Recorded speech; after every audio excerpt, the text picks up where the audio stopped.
some countries you have to give up your original passport as well. I'm just dual. I'll be able to use both, which is great. And it's gonna certainly make it a lot easier when traveling to some places like the States, because for now we are friends, the two countries. So we'll see, things might change, but yeah, certain things will be a lot easier. Certainly being able to vote and stuff like that is important. Been living here for 9 years and haven't really been able to have a say or whatever. So that's cool. But it's just nice. Like, I never have to renew this, right? You're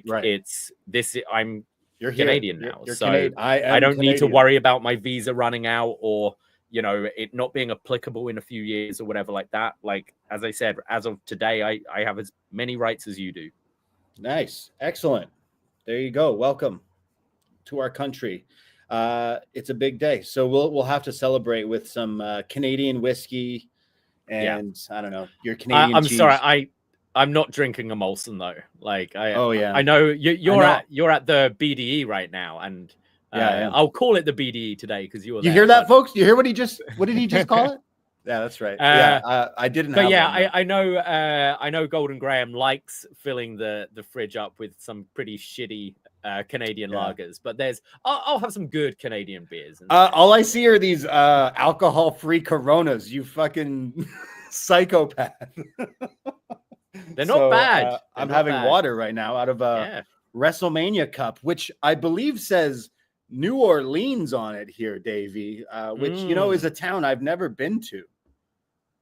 Yeah, we've kind of made the pass on Vegas this year. I think a few months ago, I was certainly completely planning on going, but more and more people seem to be dropping out, and so I think we're going to give it a pass. But the rumor is, and perhaps maybe we'll find out Super Bowl weekend, which is taking place at the Superdome in New Orleans, I believe. The rumor is WrestleMania 42 in New Orleans, which completely has my interest. It's a place I have been to a few times. It's been a while since I last went, and I really, really, really want to go back. And it's and I think anyone who I'm seeing obviously it's not confirmed yet, but seeing the discourse online, oh, why go there again? Go somewhere else. I think that's coming from people who've never been to New Orleans for a WrestleMania weekend. It is the perfect host city. It has everything in my mind. It's small enough where you really don't have to worry too much about traveling around. The Superdome and the Smoothie King Arena are opposite each other. It's kind of similar to Philly in that sense, but it's walkable from the French Quarter. There's a casino there. The nightlife is incredible. The music's incredible. The food's incredible. If you want to do day tours and learn about the history, New Orleans is rich in history. If you like spooky shit, New Orleans has that for you as well. That's what I'm going for. I just think there's so much to do there. It's such a great sity and such a party atmosphere. And honestly, those 2 WrestleManias I've been there was so much fun. And I'm saving the pennies already because we need to make this happen. Look, they'll probably go and end up in Idaho or something. But for now, if it is in New Orleans, that would be awesome because it's fantastic. But as Rice is in the chat, my liver is still recovering from 2018. Yes, we were talking yesterday about maybe we could road trip there or something like that. There is no way anyone will be in a condition to drive back from New Orleans after a few days there. It's a dangerous place for that. It literally is because there was about that terrible New Year's Eve thing and everything. Yeah, very, very bad, very terrible. So I hope everything goes well and safe with the Super Bowl and everything. But it's usually that's the case. You do a Super Bowl and then WWE does it right after, right? That's been a trend. So I do hope it is that. I part of me, I'm not necessarily feeling the FOMO yet of going to WrestleMania. We really had an awesome trip this last year, so I'm not feeling too bad. I don't want to go to Vegas with wrestling fans everywhere. I've never been to New Orleans, but I feel like walking around to all the different places in that area would be a really fun trip. And I think a lot of our not only post wrestling community, Poisonrana people, and a bunch of our friends I think would be interested as well. So already can tell you that we will we'll be there. If that's the case. Cool if thing it's is, legit. and I'll keep the secret between our little universe here. Yeah. Bourbon Street is awesome. It's so much fun, but that's where most of the wrestling fans are going to be. If you want to escape, Frenchman Street is awesome as well, and it's a much different vibe from Bourbon Street, and you're probably going to get away from some of those Yeet t-shirts you'll see there as well. So if you want a good time as well, that's the place to go. But I'm only telling us lovely upNXT listeners here. It's a rumor right now, but like it would be really great if that was. I know they want you. Everyone wants WrestleMania to come to their town, and it's a big thing. But I feel like that would be a big WrestleMania. Every year is a big one, right? The Vegas one. I'll tell you this though. Like last time I was there, I bought a certain wrestler a shot, and after his actions recently, I ain't doing it this time. I ain't buying Xavier Woods a shot this time round, because man, the New Day. Yeah, they made me laugh with them giving JBL $2 on Monday Night Raw for him to try to return it. I love Xavier Woods being the heel. Him and Kofi are just like hamming it up with the heelness. It's like been classic such a long wrestling. time coming, and it's just rejuvenated that act so much, I think. Yeah, absolutely. I did watch some stuff from Raw, which I had to check out Penta versus Butch, don't call him Butch, Pete Dunne, which of course you knew we'd get the spot we've seen from other wrestlers, the break your fingers versus the Zé Romero finger breaking, and I thought that match was awesome. Like they added pyro to Netflix. You know, there was a big thing in the news today that Netflix are raising their prices by $2 in Canada in the next like little while. I think it's because they had to give Penta the pyro, because that looked pretty cool and expensive. So I love that. Did you happen to watch that match? Yeah, I did. I think they've picked two great opponents for him to go up against right away. You know, it always sounds a bit of a knock when you say a good hand, but Chad Gable and Pete Dunne are 100% that, and I think put on some excellent matches. And a couple of moves we don't necessarily always see. Like I think Dunne brought out like the bastard driver, didn't he? He did like the Deadeye, the Deadeye buster. Kind of yeah. So that was cool. I'm intrigued with Dom giving Chad Gable a number of like a luchador who can help him out. Any theories? Who do you think that could be? I saw some people online putting out theories because he called it something about the dark arts or lucha something, and dark arts is Malachi Black's gym where he trains wrestlers. Oh, okay. So people were trying to put that together. I don't necessarily think Lucha and Aleister Black, but is it someone like in the company? Is it like, Lince Dorado recently rejoining NXT? Is there something to do with that? Is it that Wagner guy I've seen released in Mexico that people are talking about? Like if they're going to bring in someone else, is it Rey Fenix, or is he still locked up somewhere? Is it just like a spot for Conan or something like that? Oh Not my necessarily God. a wrestler, but just like a 1 week manager thing to, I don't know. Like book it. Can Conan still go? Get Vampiro in there. Oh yeah. Play his music. Get Vampiro in there. I would lose it though if Conan or Vampiro came out. It wouldn't be good. It'd be great for like one thing. I'm loving like luchadors is an untapped market, and they got the best fucking luchador. They got Rey Mysterio, who's the best luchador of all time and never will be topped. But you know who's close second? Penta. And now they got both of them. So like they need to book. You saw Bad Bunny, I think, fell for the trap a lot of us are falling for. He posted, hey, wait, WWE's doing Backlash in Mexico, and Triple H was like, it's not real, man. Sorry. No, it's not real. Pull it back. But like, do it. Like, look at the roster here. So yeah, I'm intrigued. It could easily be Dom referencing like an already character on the show. I'd love to see Penta have a singles title run before Phoenix comes in, like an IC title run or a US title run or something like that. I think could be really cool because I'm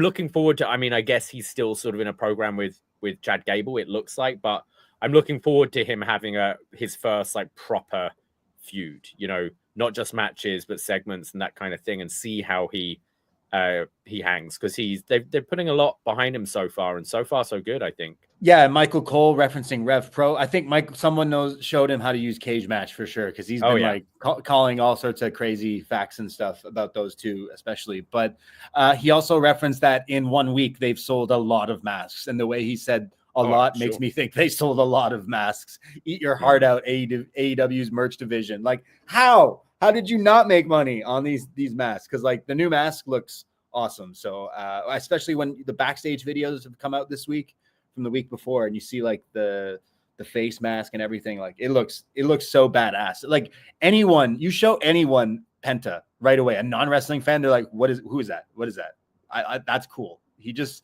oozes the cool factor. And I saw people tweeting and posting on all sorts of wrestling things like, oh, does anyone walk around like Penta now? I'm like, yes, we've been walking around like Penta for fucking years. Everyone walks like Penta. It's the best walk in wrestling, next to Tajiri's, who he's got great hair now as well. Tajiri, the silver hair that I saw on GCW. But yeah, going back to Raw, I thought that was good. But I wanted to talk about something that I thought was interesting, was the Sami Zayn promo where he comes out and says, everyone knows he basically said, I'm a good hand. I'm a good guy. And everyone thinks I've had a great career, but I've never been champion and I need to fix that. Only for Kevin Owens to shockingly come out, which was like, oh, he's on this show tonight. And I thought they had a great back and forth with Kevin basically keeping the story going without just like classic, like cartoon character wrestling. It was like, hey, you've forgiven me, and we've linked up and, you know, become friends again. And then you did the same thing with Roman and everything. So like, you're a good person, but like, you know, good people don't usually win the big one, and I will win it, and maybe we'll get to have a WrestleMania moment. Just it was kind of a you scratch my back, I'll scratch yours kind of thing. We sort of mentioned last week that they started dropping a couple of lines about Sami never being a world champion and that kind of thing, and it started to make us think, oh, could we be going that way? And Sami and Kevin hadn't really interacted at that point either, but wouldn't a world title match between Sami and Kevin be great? Absolutely. And this week now, putting that into motion a bit more, I do think what's awesome about this Royal Rumble, there are so many contenders who you could have win. Like we've heard the rumored card, but you know, if it is Cena versus Cody, that doesn't need to be for the title. Punk and Roman don't need the title. Punk and Roman doesn't need to be for the title. So whereas I think, you know, they laid it out in this promo. We have had a match at WrestleMania before, but we've never fought for the world title before, and especially not at WrestleMania. Yeah. So I think they're doing a great job of keeping the intrigue there, because there are so many different directions they could go with this Rumble. We're playing, you know, Sami's the best, like during acting segments when his alliances are torn. What does he want to do? Planting that seed, will he help KO win that title? If Owens wins it, do we keep the wing title? Do we get rid of the other one? I don't know. I kind of like the new one. It's grown on me. The gold one, right? The shinier. The shiny. The Cody one. Yeah. Yeah. I mean, the winged eagle, of course. Yeah, that one's. Yeah, it's great. We were joking. Think back, like to the Saturday night's main event, which they're doing the face-to-face on Saturday, which isn't as a big of a draw. I know they got other stuff, but like, I think it's crazy to say, hey, Kevin Owens should beat Cody Rhodes again after he's already lost. But if he does win, then we go into the Sami thing. And then it's like, are we just fantasy booking? All these things have to line up. And it's like, because you could easily have CM Punk win the Rumble. And I don't know how then we get to that match, but you know, it makes for it. Like Sami will get a giant reaction instantly because he's such a character that everyone, it's like, you know, it's like your Daniel Bryan kind of underdog for far too long. So the intrigue is really there. And I think it makes the Cody match at the Royal Rumble even more intriguing, is because now they're setting up stuff with that involves the title and doesn't involve Cody Rhodes. So like, that's also interesting and moving the story in so many different ways. And I loved Kevin Owens with the Canadian Dream son of a security technician. I am a Canadian dream and a son of a security system technician as well. So I went to WWE shop today to see if I could buy that shirt, and I cannot. They definitely need to put this shirt up, or I will be going to get it made. It gave me the biggest pop in so long. So you know what I was saying a few weeks ago, I think, on one of our Poisonrana live shows. I was like, man, Kevin Owens needs to step it up. Man, Kevin Owens has like stepped it up. Like, you're connecting with a big, like, emotional, getting me invested in like, hey, what if we do Sami versus Kevin at WrestleMania? I think as well, there's we've kind of gone the other way now. We used to flip-flop these titles all the time. And now we've got used to these long reigns. And part of it is, well, they're not going to change the title until it's WrestleMania, maybe SummerSlam. And I think Cody dropping it now, there's like a 9-month reign is fine. Like it's not like it's a short reign for it to drop now. And he can get it back. He can win it at a SummerSlam or a Survivor Series or whatever. Yeah. He will have another reign. Oh, yeah. I think it would be a good shock for Kevin Owens to win this thing. I don't think it necessarily means Sami has to win the Rumble. I think he can get about it another way. But think if your final four are Punk, like Cena, Punk, Sami, Cena, Roman, like that is awesome. And there's so much history with all of them there. So I think they're doing a great job, and definitely it has my interest. I'm really kind of excited for this build for WrestleMania because I think they've kicked things off really well with this. Yeah, absolutely. Like Royal Rumble, this one seems like it's the most stacked with all these big names. CM Punk calling out Hulk Hogan, saying he's going to throw his dusty ass out too. Put him in the Rumble. Let that actually happen. Like, I don't think Hogan could even. Can he go over the top? It will be a Iron Sheik at WrestleMania 17 gimmick battle royal deal, I think. Although Ric Flair's been gunning for one last match, you know, that's been a thing. So maybe he shows up in the Rumble and goes Broadway like in '92. I'm excited for this Rumble. I think between the two matches and like the two Rumble matches and then the ladder matches, that's already like a solid show. I do think they're teasing us with the Sami thing, but I would be genuinely shocked if he wins it. If not, Elimination Chamber is here in Canada, in Toronto, Skydome. Sami Zayn winning that is also a pretty It's like deal. The second chance match, isn't it? For the other title. He could win that, and then he gets the opportunity to face Kevin Owens. So definitely think that is the direction. So, I mean, that you're going to have a lot of people at this event. This very expensive event where you're watching a chamber and probably won't be able to see most of it, but like that's gonna be I think the move. But I'm excited about the Rumble as always. Like, we'll talk about it in a second before we jump into NXT. Is like this whole TNA crossover, and like we kind of knew they were, you know, softly friendly, but now it's like a full on like agreement. And I was joking last week that I want to see CM Punk and Jeff Hardy have a face-to-face in the Royal Rumble. Now I think that is something that is actually definitely going to happen. Maybe this agreement is just like, hey, we want to borrow some guys for the Rumble. Let's sign an agreement now.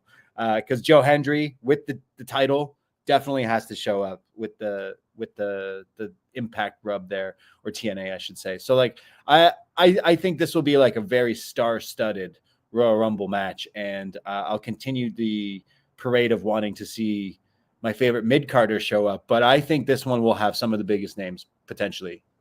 Yeah, I think sort of as you said, the TNA thing, I expect Jordynne Grace in the women's again, but this time I think she skips NXT. I think NXT has so much talent there, whereas Jordynne Grace going straight to main roster, debut her at the Rumble makes a whole lot of sense.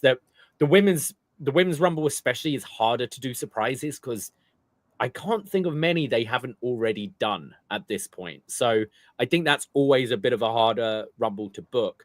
So I think that makes a lot of sense. You could definitely have another more TNA talent in that if you like. Just already this partnership seems better than anything AEW did with TNA. You know, like it seems like an actual partnership. I think the issue with AEW was I think they saw themselves as the bigger brand, like they are, to be fair. So it was like little brothering them the whole time. Whereas here, like, I think TNA is kind of on a level of NXT. So you can send NXT talent there. They can lose. You can put TNA talent over NXT talent and vice versa. And, you know, on this show, now it is kind of official. On this week's NXT, there was so much mentioning of TNA. Like, oh, well, you're going to TNA on Thursday and that kind of thing. So I think it's great. And I think we've mentioned in the past, like, excursions would be good for some of these talents, and I think it's only going to help strengthen the talent that's in NXT and vice versa. Like, absolutely. Like, I think this is good. I checked out some of Genesis just today, actually, and because I saw that there was some talent showing up, including Fraxium showing up. So this Thursday on Impact is Fraxium versus the Rascals. So, like, that should be good. Now, we've seen the other version, right? We haven't seen this iteration. We were robbed of this one, weren't we? Yeah, this version was scheduled, and then Trey got taken out, and it never happened. So I'm really excited for this. Like, the Rascals are just such an awesome act, such a highlight of TNA. And do we go to Vengeance Day? Do we do the Hardy Boys versus Fraxium? Like, you could. You got them. You should right now, while Jeff Hardy's loving being sober. He keeps going off about how this is it. This is the run, guys. I'm going to have that one run with Roman and Cena and Punk. I'm like, Jeff, for me, he's definitely worn out his final chances. And yeah, a little bit. I would try to maybe tag team is fine. That's what I mean. Like, as a tag team, sure. You know, as an appearance in the Rumble, absolutely. But like, more than that, I'm not necessarily too into. People will be into that. I won't, but yeah, people will be excited for the Hardy Boys for sure. I'm trying to think of like other, like, if you're gonna do crossovers with talent, like, it already looks like Jordan Grace is done with the company. I saw Josh Alexander and Speedball done, I believe, right? Is Alexander though? Like, would it be weird? You're leaving TNA and then you sign with WWE only to like partnership with TNA again. It's like Okada going to AEW, and it's like, yeah, I think you'd maybe be careful to not have those talents. Like, we've seen that with the New Japan AEW thing. Like, Ospreay and Okada haven't really crossed over, have they, since leaving?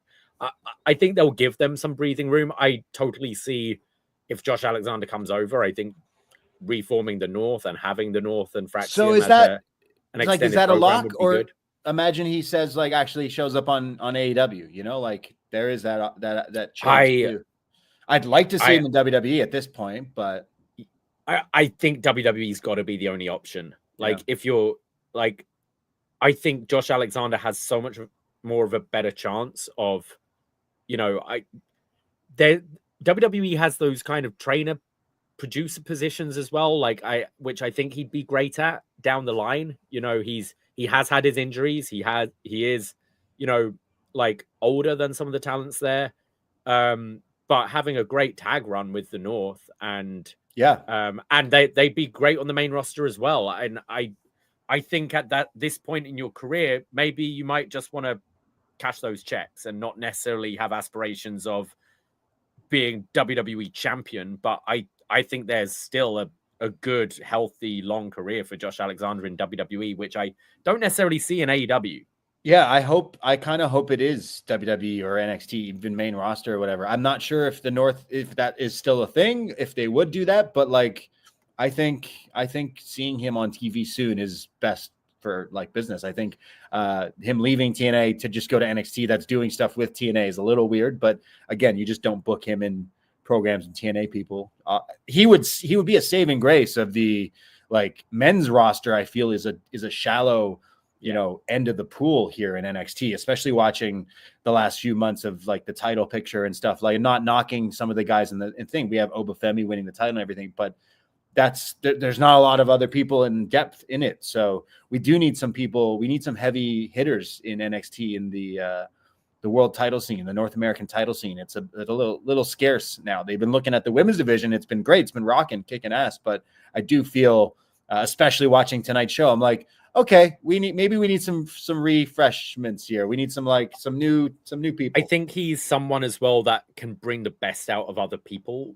We've seen that when we've seen him at indie shows and things like that. He makes the people around him look good. He brings them up to his level. And I think there's a lot of great prospects in NXT, like Trick Williams being one of them. But really, outside of the Ilya matches, tell us a great Trick Williams match. And it's hard. And I see Josh Alexander as someone who could pull good matches out of him and will help Trick Williams by working with him.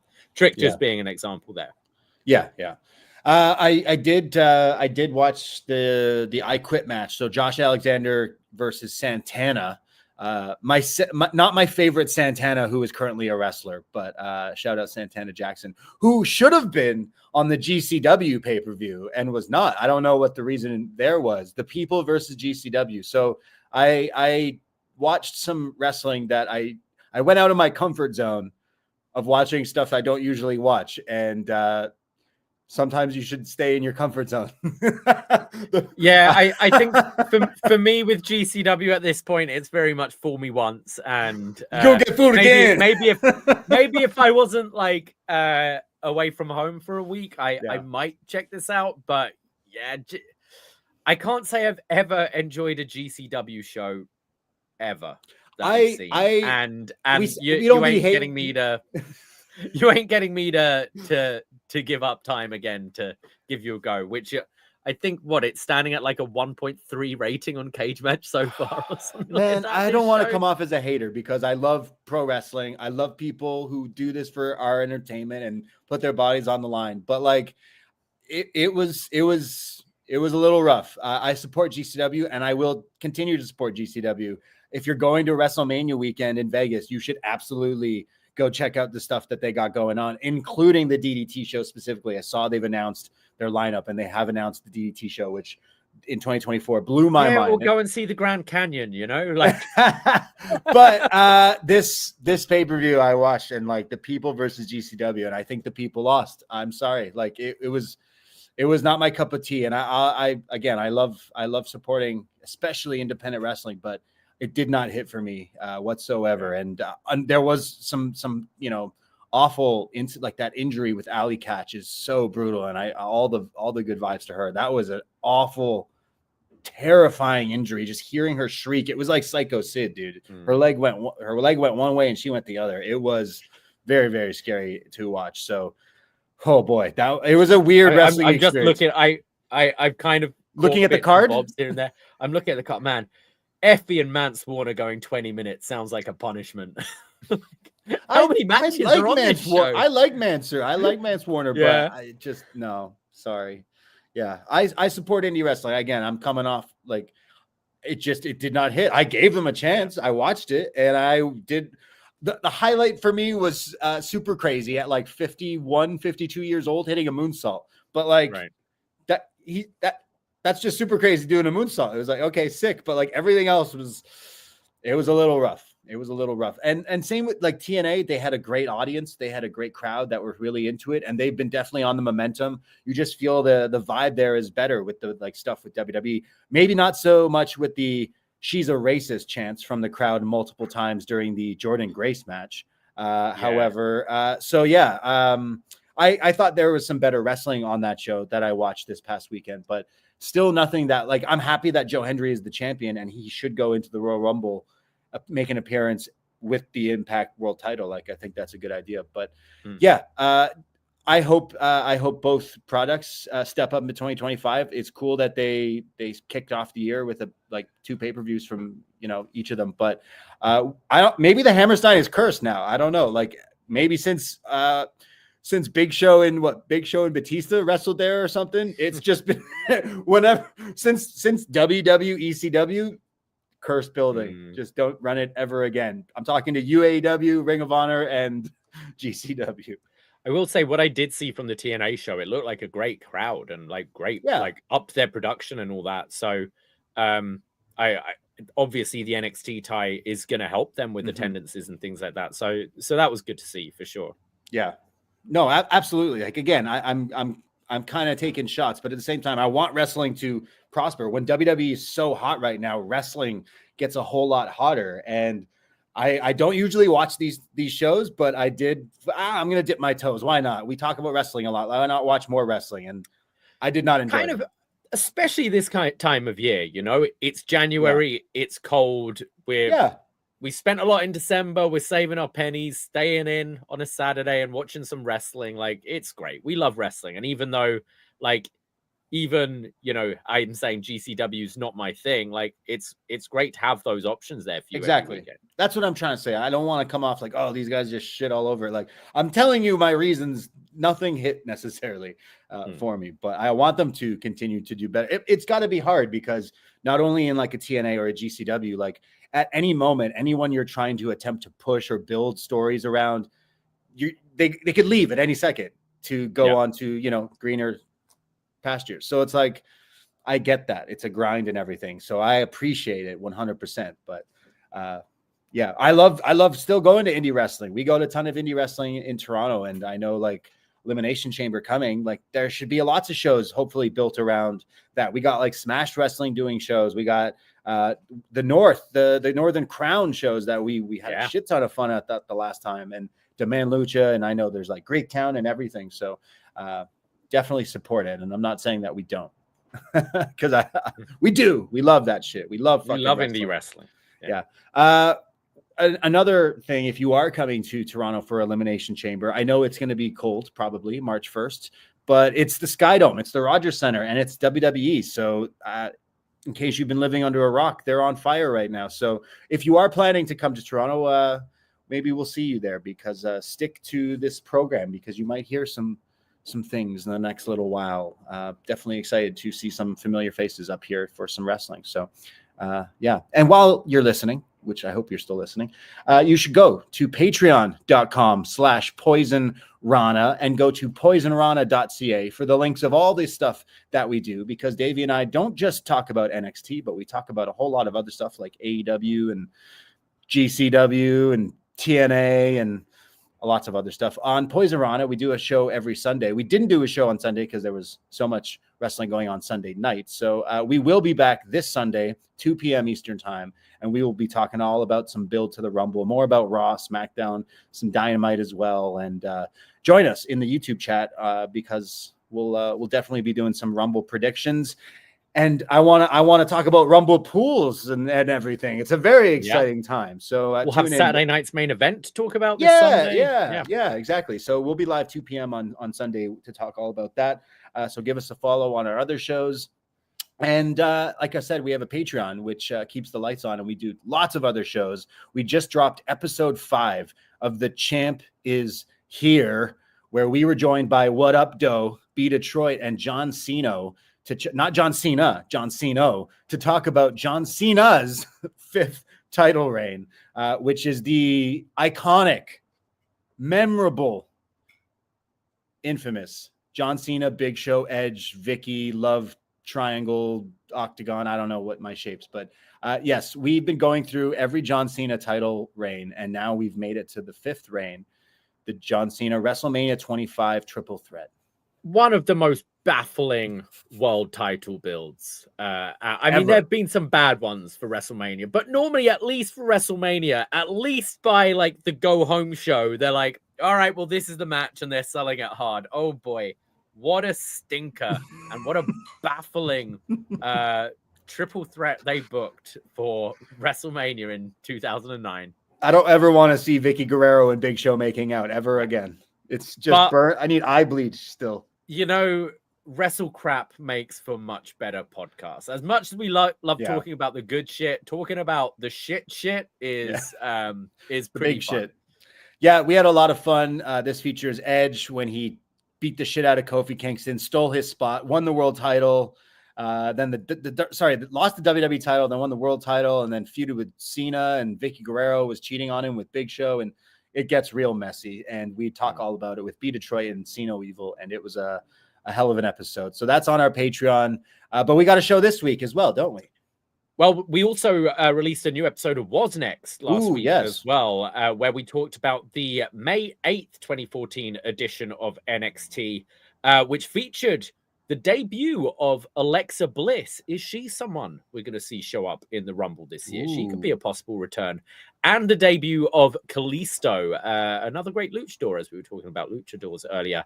We're in the midst of the NXT Women's Championship tournament because JBL stripped Paige of her title. So we're building up for the first ever NXT takeover. Good time in NXT. Like, things are really heating up, and it's been a great journey for us going through these episodes once or twice a month. Yeah, whether you're an NXT diehard or maybe you're kind of new to it, we have been going back in this Patreon catalog of Was Next episodes.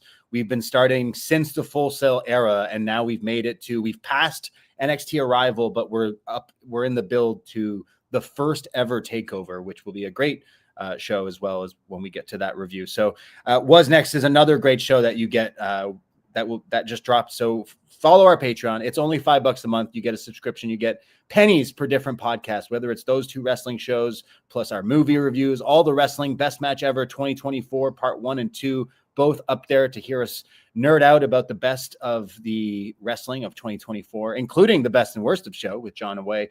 But we also have a show, Up Yours, where our World Champ patrons pick stuff and we review it. And our friend Cactus Chris, he's making us get a little spooky, a little creepy with a Black Mirror episode, a twofer here, as he has selected Joan is Awful and Demon 79. I think this is called, right? Yeah. These are both available on Netflix, which I'm pretty sure most of you should have by now, especially with WWE being on there. These come from season 6. I haven't dived into season 6 yet, so super excited to look at these. Season 6, episode 1, Joan is Awful. An average woman is stunned to discover a global streaming platform has launched a prestige TV drama adaptation of her life, in which she is portrayed by Hollywood A-lister Salma Hayek. I'm in. That sounds great. Salma Hayek, season 6, episode 5, Demon 79, Northern England, 1979. A meek sales assistant is told she must commit terrible acts to prevent a disaster. Now, Braden, I'm pretty sure you picked to lead Joan is Awful as soon as the first words, Northern England, you saw, and you're like, I'm not going to be able to understand those actions. Like I said, I'm out. You can lead that one. I heard Salma Hayek. I was like, show. That one. Black Mirror is a fantastic show. I'm sure lots of you are familiar. There's always, it's Charlie Brooker. There's a lot of world commentary, political commentary, that kind of thing that come from these episodes as well. So I'm sure we'll be diving into a bit of that as well and seeing why Chris picked these. So looking forward to do this one. Chris has picked some Black Mirror episodes in the past, if I'm not mistaken. So we've reviewed some Black Mirror. We had Chris Leone, one of our friends and patrons, who selected Twilight Zone. So we've done some spooky stuff up in the Patreon, and Black Mirror definitely gets your brain thinking and overthinking, because those creep me out. So I'm already in. I know those make for some great reviews, and like you said, they're on Netflix, so even better. So our nice little book club continues over on our Patreon. And hey, while I'm riffing about plugs, chop-tees.com/Poisonrana to get yourself a nice Lucha Frog of Doom t-shirt, hoodie, or maybe it's cold out where you are. That Arctic, what is it? The Arctic Vortex Force, whatever. Maybe you need the Poisonrana toque. Davey, you're Canadian now. It's not the American Vortex now, is it? I'm not sure. Oh, no, wait. It's not being renamed? Yeah, it's Blame America. Let's stop blaming Canada. Blame America, folks. But you can go support the pod by checking out our Poisonrana merch as well. So I appreciate all the listeners out there. And it's the best merch store in wrestling. It puts the customers first. It puts the people first. Very high quality products. Go and have a look. We've got loads of cool stuff on there for you to look at for our brand. But your boys at Post Wrestling, etc., have their stuff on there as well. So yeah, chop-tees.com. See, this is where I need the Diet Coke button. You'd be just sick if it's it'd be great. Diet Coke. Get one. Yeah. Anyways, let's talk about NXT. Let's do it. NXT, January 21st, 2025, live from the Capitol Wrestling Center, the Performance Center in Florida. And we start with Vic Joseph saying, This is not AI. Corey Graves is here. And Corey, with, I don't know if there was a gun to his head or what, said, I am right where I want to be, where passion is everything and only the hungry survive and pro wrestling never stop being cool. So yeah, we kind of dived in last week about Corey Graves missing the show and his tweets and everything. Seems to be back in the booth. Any thoughts on that? Yeah, it was weird, especially for him to be like, "There's nowhere else I'd rather be. I want to be here." It's like, yeah, your tweets didn't necessarily say that, but okay, so maybe you got to change a tune. Maybe they actually squashed some beef. He deleted those tweets a few days after when we were discussing it last week. So maybe he's had a change of heart. I don't see this being an angle in any shape or form. I just think he was like, yo, fuck Pat McAfee, I think is what he was thinking. And it's funny because I don't think Pat was on Raw this week. So Corey, you probably would have been on Raw if you didn't talk. Well, that's what I found funny yesterday. Was when Wade Barrett was on Raw, I was like, oh, come Corey, on. Corey, maybe if you didn't tweet that. But yeah, I don't know. Like, again, I don't hate Corey Graves. I actually think he's really good. It's just we don't need a 3-man booth here. We don't need Vic, Booker, and Corey Graves. And tonight, I don't think he necessarily like brought anything. It's just now like Corey doing the same thing Vic did with Booker, but now Vic having to like explain to Corey like, oh yeah, Booker, blah blah blah. And it's like I'm already kind of like, oh, that's not the greatest or most. I'm a fan of Vic and Book, right? Like, yeah, just them. Well, Vic and Book have just built up such a rapport, yeah, and they've been doing it for a couple of years now. At this point, where it's very much the third wheel, and and Corey Graves is a lot better than just being the third man in a booth. So it's trying to find what his role is, because obviously Vic is doing play-by-play and Book is very much the color commentator. They need to figure it out. So I will say, like, early Dynamite, you essentially had 3 play-by-play guys in Jim Ross, Shivani, and Excalibur, and it worked. They all knew when to weave in, weave out, and when, Excalibur was better at this and Tony was better at that and JR was better at that. They need to try and figure it out, because Corey definitely just felt like the odd man out again with the occasional, yeah, and I think this. Yeah, like it felt awkward, and he's better than that. So they need to try and figure it out somehow, because it seems unnecessary. At least they like seem to have squashed this or whatever. Like, I'm sure he was upset and had reason to, but like, I don't think you were going to be fired or put anywhere if you like. He shouldn't have tweeted that, I guess. But like, what is it? Squeaky wheel gets the grease. He's to be put back on NXT. So like, I don't know. I don't know where else you would put him right now, but I'm not, he wasn't necessarily someone that like stood out on this episode. Well, we open with our first of a triple title Tuesday. It's the NXT North American Championship. Tony D'Angelo defending his title against Ridge Holland, Santa Claus himself. And we see Sean Spears come out, who's watching from the stage. What was different this week? Because we're watching this is what, week 2 on Netflix for NXT? Right. Week 2, week 3, week maybe? 3? Week 3. It was like, for me, there were no commercials like for any matches, because we had a couple of times where it's picture in picture in the States, and we're just getting that NXT is coming back in 3.5 minutes, whereas this week it was like Raw. It just rolled right through, which made the program, especially the matches, a lot better for me. They clearly heard how angry I was the last few weeks, because they actually had the match still rolling. They actually just let the match play. So I actually got to watch the matches, whereas the other weeks it was just cutting out. And I got to hear the banger theme song. I felt like I'm at the rave again, getting turned, but at least I actually got to see more wrestling. And that was for us, like the Canadian, I guess, international Netflix viewers. But I see Jake in the chat is saying that they had picture in picture for the CW network. So you still kind of got to see it. Whereas, there were a couple of weeks when we know CW had picture in picture and we didn't have anything. So we'd miss everything. Yeah. So this was great. Tony hits a beautiful looking fisherman suplex for a near fall. Ridge then charges at Tony and gets caught with a belly to belly. And this is where Sean Spears gets up on the apron. The rest of the family try to warn him off when Jensen and Nico run out and attack them. The referees all come out to separate them. Ridge goes for his Northern Lights grit, but while the referee is distracted by what's going on the outside, Izzy Dame runs in and hits Ridge with the big boot, allowing Tony D'Angelo to hit his spine buster for the win and retain his NXT North American Championship.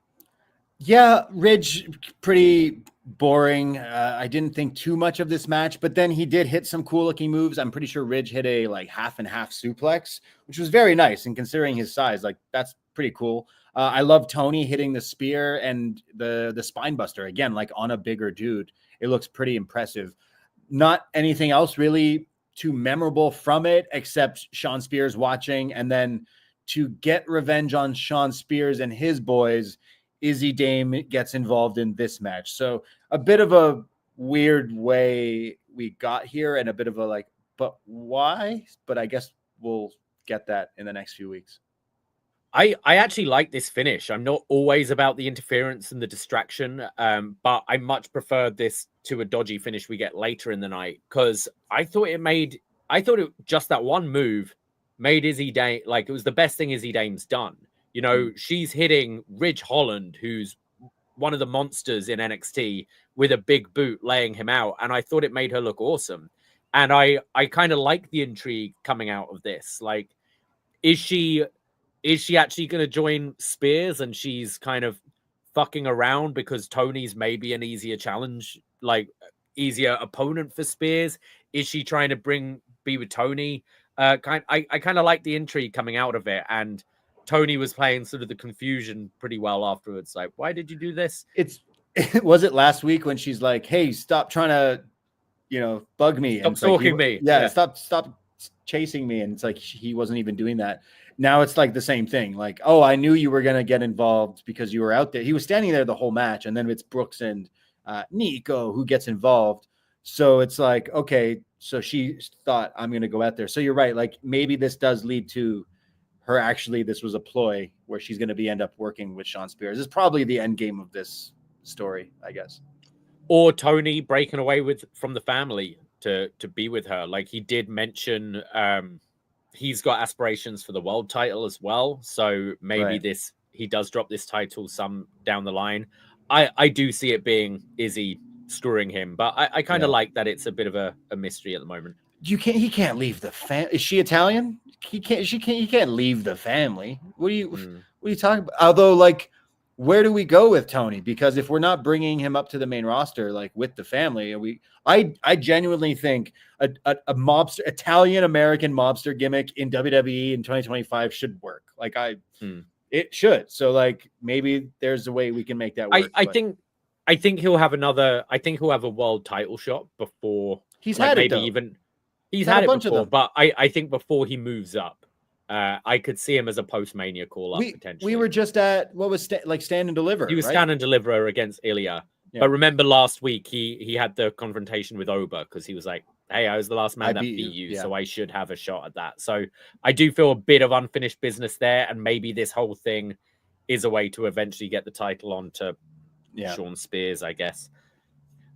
We go to the dressing room where Wes Lee calls Dion Lennox a funny dude for what he said to Oba about him being championship material.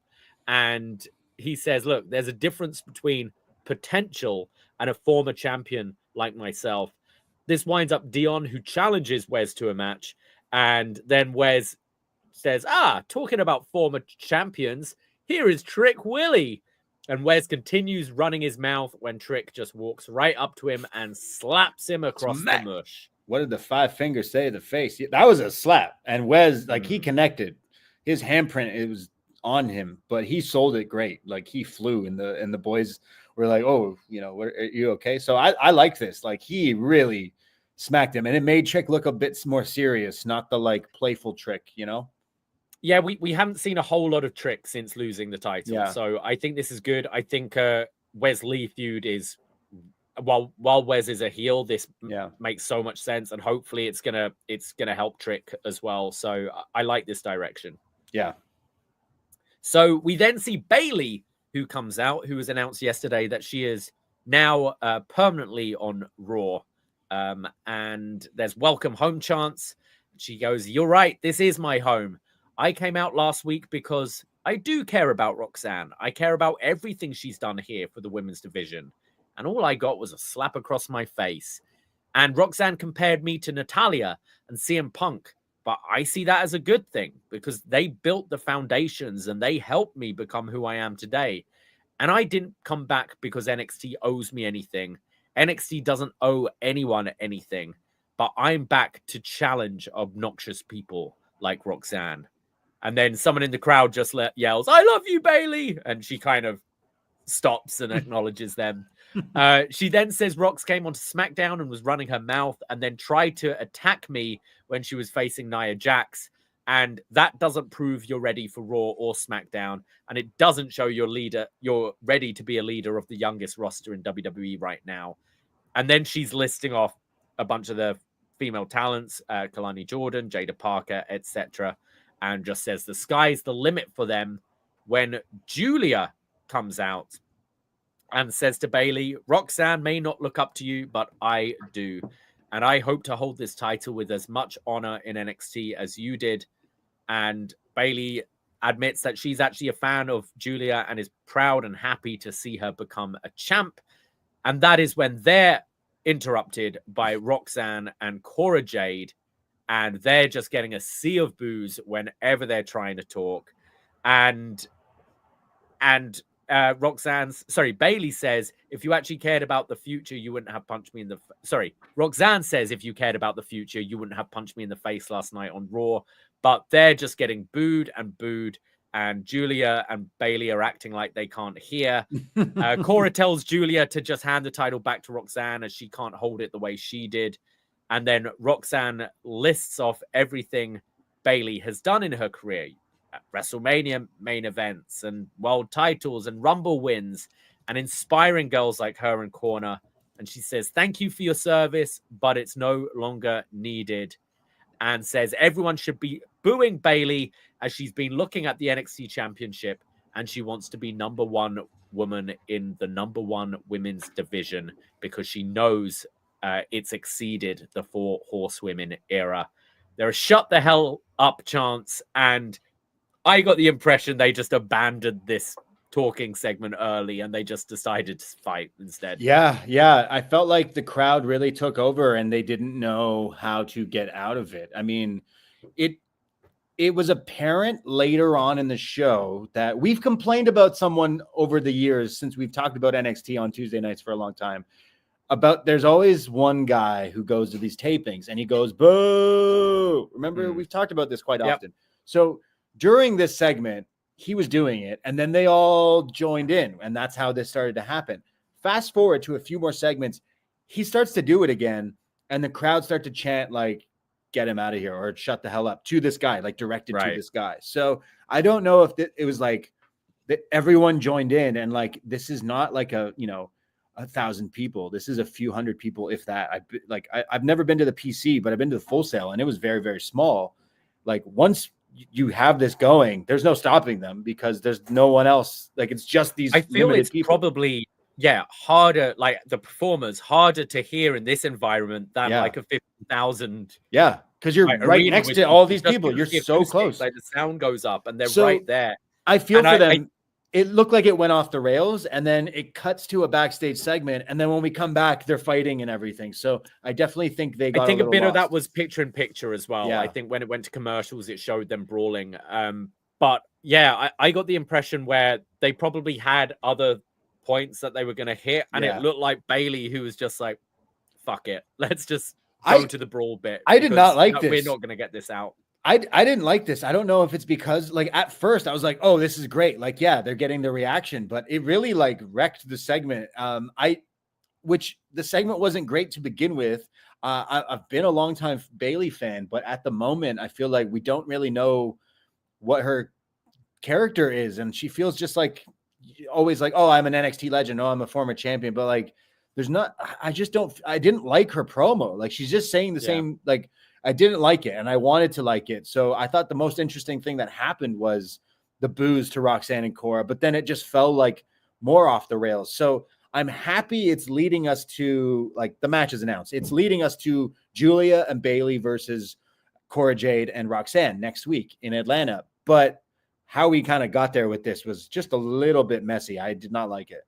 Yeah, Bayley's definitely had a weird year since WrestleMania. Yeah. And I think at least when Becky came back, last year? The year before now, she came back having never been the NXT champion. And there was Tiffany who like dropped the name, and she came back ready for something. Whereas they bring up Natalia, but that's what Bayley felt like here. It was just how Natalia always comes back and everyone's like, I'm a veteran and I've done this a long time and I like helping the future. We've kind of seen it before. I'm looking forward to the match. I think Roxanne versus Bayley sounds great. I just, in general, not just from this NXT bit, I'm just worried about Bayley because I think we've seen her as a top star before, and she just feels directionless, and she can't go back to being like, you can't just go, let's turn her heel, because we had her heel for a long time and it was time to move on. I got it. But I feel at this point in her career, she should be a more interesting babyface than she is. Bring back the inflatable arm flailing tube men, start hugging people, just go back to that. I don't know. I don't think there needs to be evolution though. Yeah, of course. Like, I just don't. Yeah, maybe it's just needs a meaty feud, which he hasn't had to get her teeth in. But yeah, this was kind of weak, I thought. Yeah, I'm sick of the, like, let's bring someone down, whether it's Bayley. Like, I didn't even like Roxanne's rebuttal. I didn't like the way they set this up. Like, I'm sick of I'm a vet and I looked up to you. Like, yeah, we've done this so many times that it just felt like a retread of older stuff. Again, we're going to this tag match next week, like, which should be really good, but I thought this was a little bit of a messy spot. The best part, though, however, the best part, we love to say here, Booker T was on one tonight, but now we had Corey Graves with him to, get some laughs out of him. But NXT is in Atlanta next week. I think Monday Night Raw is in Atlanta next week too. NXT is in Atlanta next week. And Booker is like, as Vic is plugging it, he's like, oh, we're going to be in Atlanta next week. Booker says, oh, yeah, we're going to have to go get some hot wings. And Vic is like, oh, yeah, is that wings? We're getting wings. And Booker starts to laugh. And in my head, I'm like, he's not going to. And Booker T does, in fact, go, yeah, Vic, we'll take you to Magic City, which is the world famous strip club in Atlanta, Magic City, on a Monday. So if you're going to Monday Night Raw or NXT next week, I'm sure if you go after Raw to Magic City, chances are you'll run into some wrestlers because apparently, according to Booker T, the wings are phenomenal. So I'm sure they are, Book. Magic City on a Monday. I gasped and laughed so out loud. So a great Booker T-ism here. Loved it. We go to the women's locker room, and Kalani Jordan and Jada Parker are arguing. Kalana brings up that Bayley mentioned her name first when listing out the talents. And Jada calls her rude. Kalani calls her rude. And then Carmen breaks them up and says, look, there's no need to fight because love is in the air.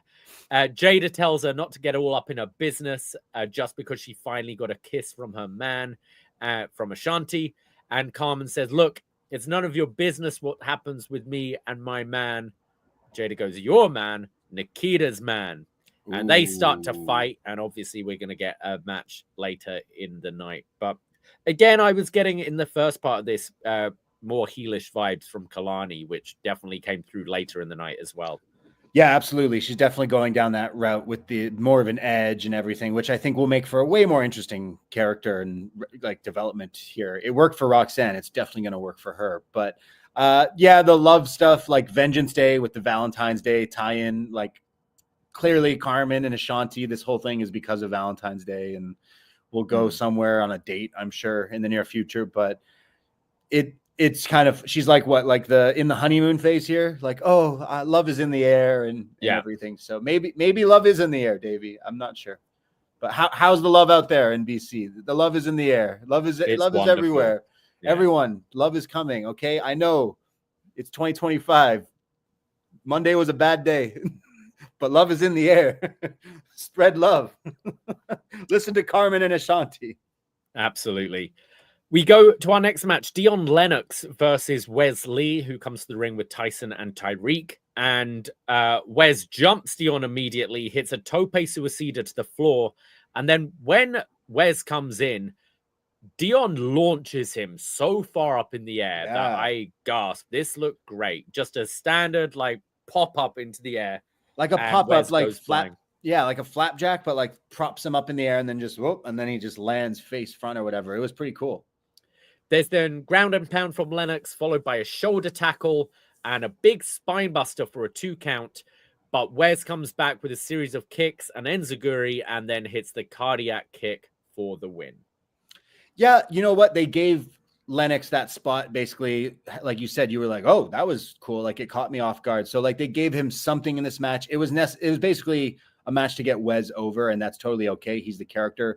He did come out with his pals now. So Tyson and Tyreek. So he is kind of the leader of this new group, if you will. So Wes being a heel, they're still going with it. It's still like kind of being forced, but it's still like he's still good at it because he's such a good performer. But part of me is like, hey, when can you go back to being like, at WrestleMania? Like, are you going to be the guy going back on the chase? Because I feel like it's still like wrong, but he's still good at it. You know what I mean? It's just like, we're always talking about like this division is kind of lacking. Yeah, we have Oba Femi, new champ, but like, we're missing like some something good to sink our teeth into. And it's like, dude, this guy's right here. He's a fantastic wrestler.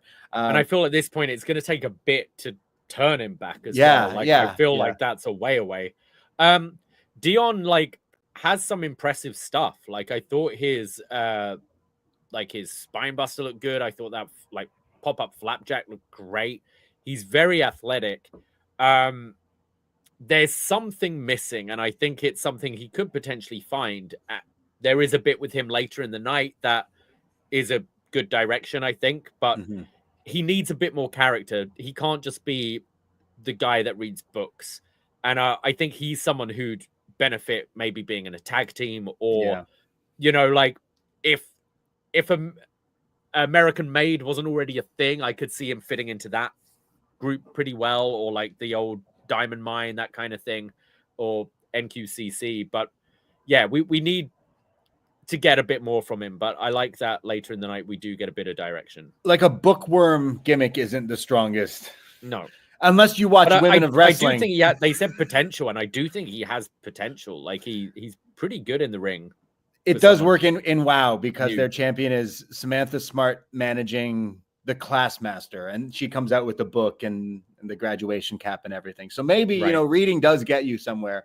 And we forgot, we kind of blew over something. It was a tiny little thing, but in the segment with Wes and Dion and Trick, I'm pretty sure it was Idris and Malik also sitting in the locker room. And I'm pretty sure we have not seen them in quite a while, if I'm not mistaken. And those two we've been missing out on NXT. So a little appearance or reappearance from Idris and Malik together. So they are still a team, and maybe this leads to them coming back because like they've been a long time. They've been off TV for a long time, but they were like the like workhorses and the like, you know, jobbers to the stars, enhancement talent of many years, but like they've been getting impressive. So I'm really looking forward to them coming back. And dare I say, like they need a tag team title run one day, and they keep getting better and better. So I'm happy that even though it was like a short little appearance, I was like, oh, wait a second. I missed those guys. Wes then gets on the mic and says, so much for championship material. I took care of Dion and now Trick. You think you can just slap me across the face? I'm going to take you on next week in Atlanta. And Trick comes in, sends Wes out the ring and just says, you want me in Atlanta next week? You've got it, dog. So that's what he said. Trick and Wes next week, which sounds great. I mean, we wanted this when he was champ, but we never really went to this direction. So yeah, I think this is a pretty big match for next week. We get a video from Lexis King ahead of his Heritage Cup defense where he's just saying, I've turned over a new leaf. I'm not my father's son. I'm trying to prove I'm not the same. And then it's showing clips from others in the locker room like Hank and Tank going, hey, we respect you, dude. And say that he's done what his father never did, and that's winning a singles championship. Wow. We then go forward to Stephanie Vaquer, who gets interviewed, who says she wants the North American title and Fatal Influence have done everything to stop that, but she will not stop. Fallon took her opportunity from her and Shotzi benefited. And she said, Shotzi, if you win the title, you will meet hell.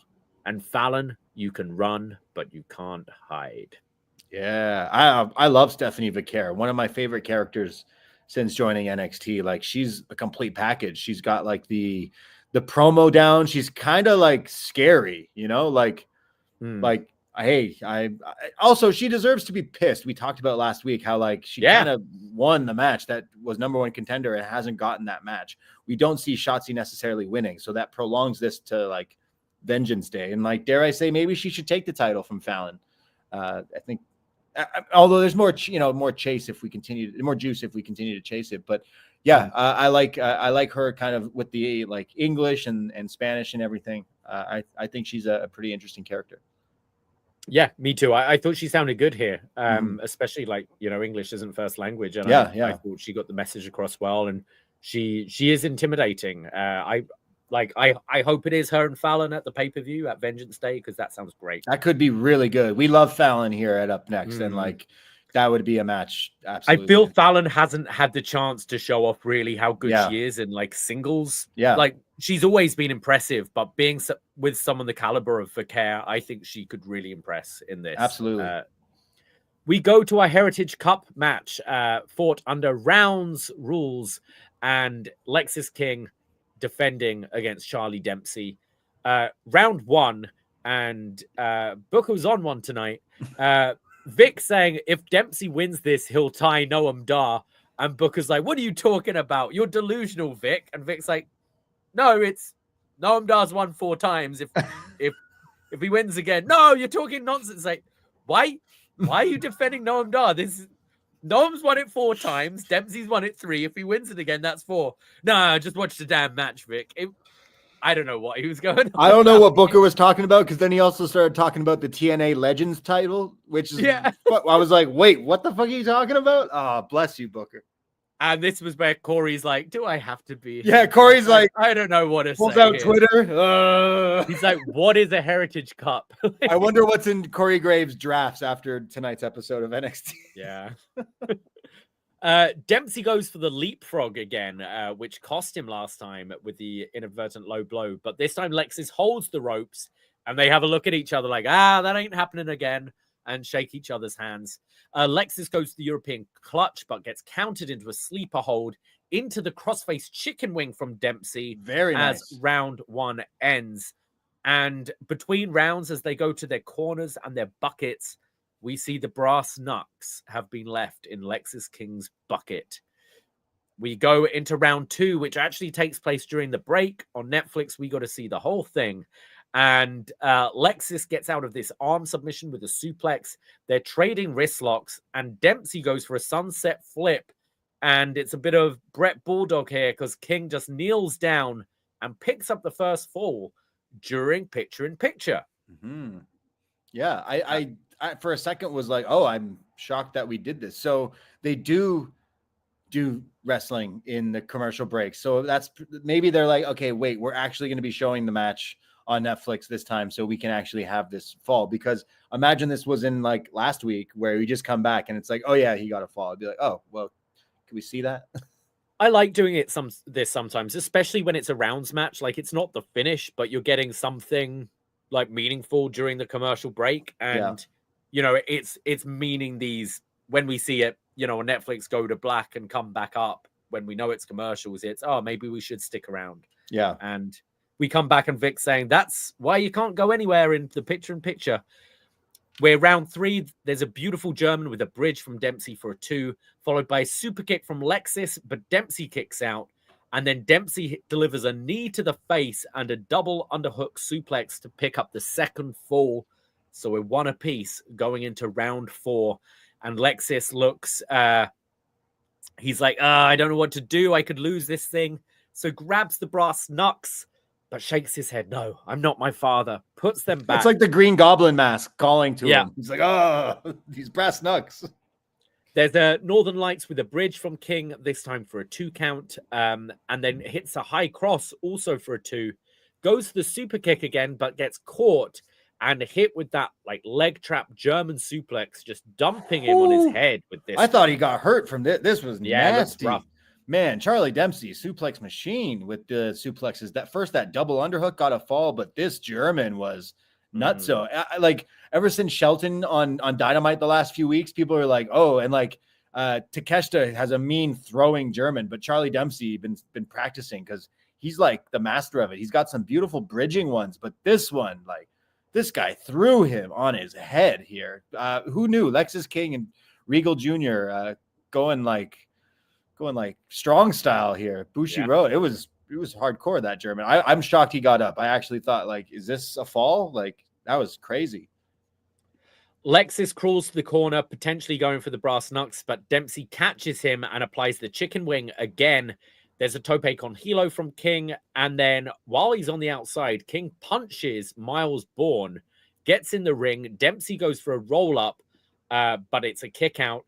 And then King and Dempsey back into the corner, which takes out the ref, kind of sandwiches him in the corner, allowing King to hit the low blow, followed by the coronation for the win. He is his father's son. Yes, the apple don't fall far from the tree, as they say. I thought this was great, and you know what? It's perfect for this character development. I got to shout out like Lexis King. This guy's been wrestling for a few years, and kind of, I don't know, wasn't improving. Not a lot of people would rate him, honestly. And then that Dark Side of the Ring episode, like, really like got people behind him and supportive, and the whole thing of like his family and his dad and everything. And then since signing with WWE, it's like, hey, is this guy just a beard? Is this guy just a meme, a walking meme? He's really stepped it up. It's like the guy has been, shooting in the gym. He hits a tope in this match, a tope con hilo. I don't know if I've seen him hit a tope con hilo before. Like, all the praise to this guy. Like, he has really been improving, and like that's what this is for, right? Like, I know we've seen him in other places, and he was not improving. And since being in WWE, you can't say he hasn't. Like, this wasn't my favorite one. I still think I preferred the other one, but like, there was some good wrestling in this match, and I like, hey, he won it by being mean or being, heel on accident. And then here today, he was like, nah, I'm going to low blow him because I am a Pillman. So I've been enjoying this like run with Lexis and Regal Jr. here, and all the power. I love Charlie Dempsey, and like I thought I was going crazy because he grew out his handlebar. He grew it again. And I was like, quick. Yeah. I was like, wait a second, did he never shave this? I'm like questioning myself. I like these guys, and like these are two up and coming, good stars. I'd say like we already knew Charlie is awesome and he's great and he keeps improving too. But like I think the story here is, look at Lexis King. Like, he's actually getting better. I think it's been this is their 4th match now together. Wow. And I think it's been a great move putting him with Dempsey because it's improved Lexis so much. Yeah. I think the thing is now is, when you're a baby face, you get to be a bit flashier with your moves and stuff. And he was incredibly dull in ring when he was a heel. So he's got to find a way now that he's essentially back as a heel to still be fun to watch in the ring. So hopefully he can now merge the two together and be effective, because I think character-wise as a heel was great, just his matches sucked. And hopefully it isn't just a case where he only has good matches against Charlie Dempsey and he can take stuff, because he was hanging with Charlie with some of the chain wrestling and stuff like that.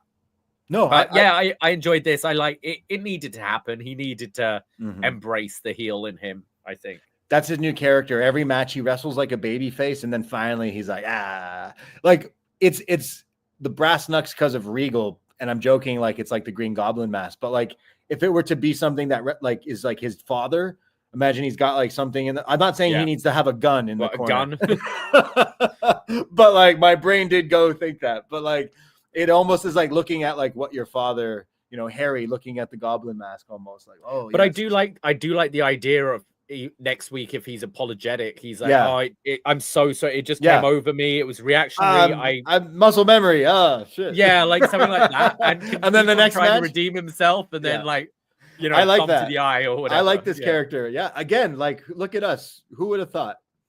We're praising Alexis King match, but all the praise, all the flowers to him, because he's actually been very entertaining to watch the last few weeks. We see Bianca and Naomi, who have a message for Jakara Jackson and Lash Legend, who they'll be facing in Atlanta next week over the Tag Team Championship. And they say, I see you bringing the athleticism, but you forget who the Glow and EST are, and you're going to have trouble taking that title off us next week in Atlanta. So yeah, looking forward to this. The Jakar and Lash. I think we say this every time that the women's tag titles are defended against NXT talent, where we're like, they should do it. They should give it here. There's more people to fight over it here. I don't see them doing it, but it would be cool. Yeah, it would be. Like, there'll be a segment later where it makes you think like, hey, maybe that is like the move. And we kind of talked about it last week. Like, hey, they don't really treat these titles like anything on the main roster, really. And there's a whole stuff going on with Naomi, Jade, and Bianca. And like, was she involved in all that stuff? So like, we could quietly put these titles back on NXT, and everyone's talking about the NXT women's roster is the best and this and that. It's like, all right, well, we're not using these titles. Let's use them here. I think it would help out a lot of, give purpose to some women stories here, and giving women title shots and winning championships and stuff. So I think it would be a good idea. I'm not sure if they will pull the trigger, but they should. Hank and Tank go up to Andre Chase backstage and are like, hey man, what's wrong? What happened? You walked out on us. And Chase just says, look, all the tag teams should be looking out for themselves right now. And he walks off, and Hank and Tank are like, hey, we can still hang out though. He says, guys, let me give you some advice, guys. Just break up now. It's always going to end in heartbreak. Oh man. I said love is in the air. Andre Chase kind of spitting some facts here. All good things come to an end. He's just telling any young tag team, like, look, just break up now. It's heartbreak. Stop. So Chase continues into the lounge kitchen area of the Performance Center. Yeah, and these a-holes are watching like the best of Chase U. Like, what? The dude's right there. They don't even react when he walks in the room. These guys are rude people. It's like, guys, why are you there's an actual live wrestling show going on right why now, are we and you're watching the best of Chase U compilation? Like, there was just a championship match on, actually. Like, why were you? And then the worst part is, like, they all look and see him walk in the room as they're watching this, and then they just keep watching. They don't even like, oh hey. And then this one guy is trying to talk to him. They've been trying it's Cale Dixon. Cale Dixon. I can't wait to meet the rest of his family. Rocket and Arugula and all that. Cale, right? Oh, yeah. I was stuck on Dixon. One of the worst names, Cale Dixon. Cale, who we've seen him, he tried to enroll in Chase U the other week, and Chase was like, "No, it's done." And he's like, "Yo, you are such a badass." And Chase corrects him, "Was a badass. Chase U is dead." And he leaves, and Cale just says, "But it doesn't have to be." So I think it has to be. That was the stipulation, actually. I think Cale is going to pull some Avengers time travel shit and go back and make sure that Ridge Holland never kills Chase U, and we'll be Chase U revived. I don't know. I guess Chase U's coming back, and it's courtesy. Chase U's coming back. Yeah. Think of anything. Like, it's like TikTok. You thought it was going away. No, actually, it's back right away. It's been a while, so it's like, okay, we've been waiting for it. Seen Thea and Duke, have we? No. So I imagine Cale is going to get them together. Cale Dixon. Cale U, maybe. I don't know. Cale U. Oh my god. Oh, horrible. We need Cale cider. That's what we need. It's a joke. Cale cider. Yeah, think about it. Yeah, I know. Yeah. I don't know where this is going, but it's Chase U, and damn it, I miss him. I miss them. So bring it back, Cale. Bring it home, Cale. You'll make a fan out of us. You'll make a fan out of everyone if you can do it, but I don't know how. Davey, you're saying he should get a time machine? That's Well, it's NXT, so you don't, we got this TNA crossover. Is Kushida still in TNA? Yeah. Where's what was it? Pants, jacket time? Not pants. Jacket time. Yeah, never forget. We go to our next match. Carmen Petrovic taking on Jada Parker. Carmen knocks down Jada and mocks her sort of pump leg skipping pose she does. There's then an electric chair from Parker. This is where we get the stat that Parker has had 17 TV wins in 2024, which is the second most in NXT, just behind Roxanne Perez, which is pretty impressive. Jada then hits the teardrop and does her skip herself. There's then a swinging neck breaker from Parker, and then Petrovic catches her with an inside cradle for a 2. Jada goes for another electric chair, but this time Petrovic lands the victory roll for a 2 count. There's a series of forearms and a discus clothesline from Petrovic, followed by the Shing Blade. Yeah. Not the Sling Blade, but the Shing Blade. There's a gore buster, and Parker goes for Hypnotic, but Kalani gets on the apron, which stops Jada from hitting the move and allows Petrovic to roll her up for the win. Yeah, Jada, definitely improving. I think she has a title run in 2025 happening for sure. That's got to happen. But it was fine. It felt like a little short. It has the stuff with Kalani. So, there was that cool, neck breaker, gory special type move that Jada was using. And I thought that was pretty good. So, yeah, it was fine. Carmen gets a win and, love is in the air. So I guess she won and it can go off to see Jada versus Kalani. So it wasn't it didn't go too in depth of a match that I think both of them are capable of, but at the same time, it advances some stories. Yeah, I thought Carmen showed a bit more personality in the actual match here. Obviously, we've seen her been doing backstage stuff, but I think she brought some of that into the match, which I liked. Jada definitely improving. I hated the finish because it's Jada running towards the ropes, Petrovic to hit her move. And she's right by her about to hit it and decides not to hit it because Kalani is on the apron. But you could have hit the move and then been like, Kalani, what are you doing there? Just the blocking of it, it makes her look dumb. Whereas if she was running the ropes and Kalani was up on the apron where she's running, you could kind of buy the distraction. But if it was me, I'd have, still knocked her out and then been like, hey, you, fuck off. And then another distraction finish. It just makes them look stupid, I think. Shout out Booker T on commentary talking about pheromones, I think. Not the Probably. DDT tag team, I don't think, but actual pheromones. Someone got that. We see Sol Ruka and Zarya backstage with Jakara Jackson and Lash Legend. They're wishing them luck for the tag team championships because they're like, hey, you can bring these championships to NXT. Lash thanks them and says, yeah, you're right. And I get to face them in my hometown of Atlanta. And Jakara says they're bringing the gold to NXT, and Tatum and Gigi appear and ooh, yeah, we like the sound of that. Yeah, lots of tag teams here. So that's what makes me think this is a great tease to promote hey, but they say hey, we don't like you, but if you win, that means you're bringing the titles back to NXT and we are rooting for you. And then you see Fatal Influence are behind them. There's a few teams here that we saw. I'm trying to remember the other ones that are sitting. There's some newer talent.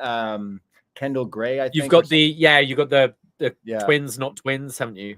There's a few tag team again. There's some women who haven't been featured on TV a whole lot, and some of them are in teams or associated with others. So this gave me the idea of hey, why wouldn't you bring these titles back down? Again, you're not using it in the storyline with Jade and all that stuff. You don't need these titles. So in a way, this could be a good way to take it off them and bring it to NXT and actually use them and give some purpose. But I thought it was a good little nod of teasing this because it showed that there are lots of women teams here. What I do hate Zarya being in this. It just right. Zarya and Ruka. I don't I like both. I don't like it as a team at all. Zarya came in as this one woman wrecking crew, the cool entrance, the cool look. It reminds me of when Ember Moon was in NXT and she's got the cool like werewolf out like entrance, she's got the contact lenses, and then you'll see her backstage wearing blue jeans, and it's like, no, you're just a person. And I think that's what Zarya comes across in these sort of segments. Contrasted to Stephanie, who like just seemed like, you know, just like cool and menacing earlier. Yeah. I don't think this is the right spot for Zarya. So it sucks because it's like, well, we already have Stephanie going for the North American. We already have Julia just won the other title. Like, there's too many cooks. You can't have everyone getting these spots. So it's probably like, okay, well, we'll put you in a tag team for now. I do foresee her absolutely either winning the titles with Sol Ruca or absolutely destroying Sol Ruca, spiraling into some sort of feud, because I know what you mean, because she's a monster, and look at her. It's humanized her too much. It's already I don't think we should be humanizing her at this point. I still think she's great, but I know what you mean. Like, hey, why don't we just focus on you, like cutting promos? Like, hey, since I got here, I don't know, but I think you will see this happen. And eventually, like, again, if you bring the titles down, Zarya and Sol versus the Meta Girls for the titles would be like the option to go towards. But I see what you mean. And it's like, you can't have her go for the North American. We got that already. We can't have her go for Julia. We got that already. So her time will come, hopefully. We go to our next match. It's Brooks Jensen and Nico Vance in his NXT debut, taking on Channing, Stax, Lorenzo, and Luca Crucifino. And what do we think of the new entrance? Brooks Jensen. The truth will ultimately prevail, but there is a pain bringing it to light. Very Sean Spears. What is this? Raven's Flock or something? I guess. All four. It's this act isn't doing it for me. I think it's made Brooks so much less interesting than he was a while ago. Yeah. All four are brawling to start with. Stax, who's changed up, he's in like kind of actual ring gear now rather than the like slacks he was wearing. Stax and Luca are double teaming Vance. Jensen is on the apron, and Stax hits a Jericho-esque springboard drop kick, sending him to the outside. Very nice. Luca then throws Stax out the ring on top of everyone, the kind of same spot that he used to Tony D'Angelo. Jensen and Vance then get the advantage over Luca, and there's this nasty looking arm wrench from Jensen, which Luca sells by just landing on his head. Look pretty cool. It looked pretty nasty, yeah. Yeah. Stax then gets the tag and fights both off with a double drop kick. And then there's a pounce from Vance to Luca on the outside, which sends Luca just crashing headfirst into the steps. Back in the ring, there's the rolling capo kick to Stax from Jensen, followed by a huge lariat from Vance to Stax to pick up the win. Yeah, saying like the first impression of seeing this entrance with this like quote in the beginning and the dreading music, I was like, oh, I don't know how I feel about Sean Spears' flock here. But then, you know, watching Brooks and Nico here wrestle, and we haven't seen Nico, so I actually thought they kind of got my attention with some of the wrestling, which, you know, Brooks has never, he's gotten good, and we've seen in the different like variations and versions of him in NXT, and his character was that he was lost and all this stuff. So it makes sense he would join some sort of Sean Spears cult. So my like the first impression was like, oh, what is this? How did they massacre my boy? And then I was like, hey, you know, as this team, they kind of work. And I know we kind of say like, hey, Fallon wanted to be on her own, so she left and then joined another stable. Briggs wanted to be on his own, so he joined another tag team. Same with Brooks didn't want to leave his friends, so he found some new friends. So I'm not going to like crap on it just yet, because by the end of the match, I was like, oh, wait a second. There is some good wrestling here. And like, we know Stax is someone too, like who can step up and bring it. And same with Luca. He did some good stuff too. So at the end of the match, I was like, okay, wait, there was some good stuff here. And I'm not interested in the weird Sean Spears thing, but we'll see it play out, I guess. Yeah. I didn't mind the match. I thought all four actually looked pretty good here. Yeah. It's the first we've seen from Nico Vance. Yeah, a bit of a tank.